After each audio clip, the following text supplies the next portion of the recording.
بسم اللہ الرحمن الرحیم۔ السلام علیکم۔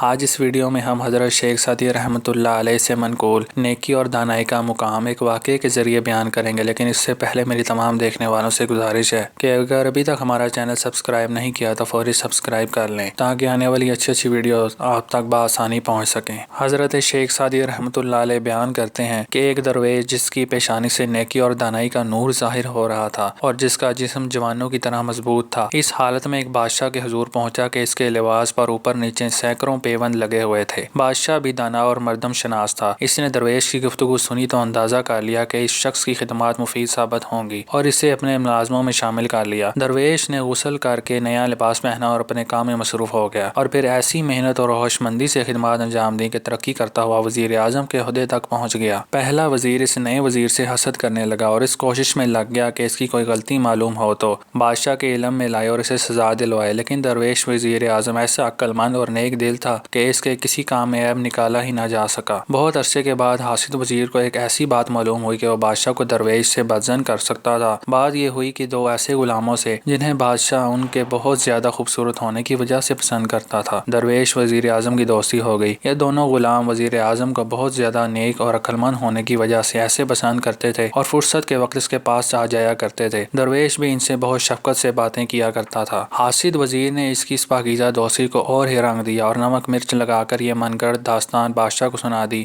کہ نیا وزیر اعظم بہت بد چلن ہے اور حضور کے خوبرو غلاموں کو ورگلا رہا ہے۔ بادشاہ سنی سنائی باتوں پر یقین نہ کرتا تھا۔ اس نے الٹا شکایت کرنے والے حاسد وزیر کو جھڑک دیا تو اس کی قابلیت سے حسد کرتا ہے، لیکن اتفاق سے انہی دنوں ایک ایسی بات ہوئی کہ حاسد وزیر کو سچا بن جانے کا موقع مل گیا۔ ہوا یہ کہ درویش وزیر اعظم نے کسی وجہ سے غلام کی طرف دیکھا اور جیسے ہی دونوں کی نظریں ملی غلام مسکرا پڑا۔ حاسد وزیر ہر وقت طاق میں رہتا تھا۔ اس نے فوراً بادشاہ کو یہ واقعہ دکھا دیا۔ اس نے درویش کو سزا دینے کا فیصلہ کر لیا، لیکن غصے کی حالت میں بھی یہ بات یاد رہ گئی کہ جب تک پوری طرح تحقیق نہ کر لی جائے کسی کو سزا نہ دی جائے۔ چنانچہ اس نے درویش وزیر اعظم کو پاس بلایا اور کہا، اے شخص، ہم نے تیرے بارے میں خیال کیا تھا کہ تو بہت شریف اور قابل ہے اور اسی وجہ سے تجھ پر اپنی سلطنت کے راز ظاہر کر کے تجھے وزیر اعظم بنا لیا تھا، لیکن ہمیں افسوس ہے کہ ہمارا یہ اندازہ ٹھیک نہیں نکلا۔ معلوم ہوا تو بہت آوارہ اور بد چلن ہے۔ یہ کہہ کر بادشاہ نے غلام کے ساتھ اشارہ بازی کا حال سنایا اور کہا کہ بتا تجھے اس گناہ کی کیا سزا ملنی چاہیے۔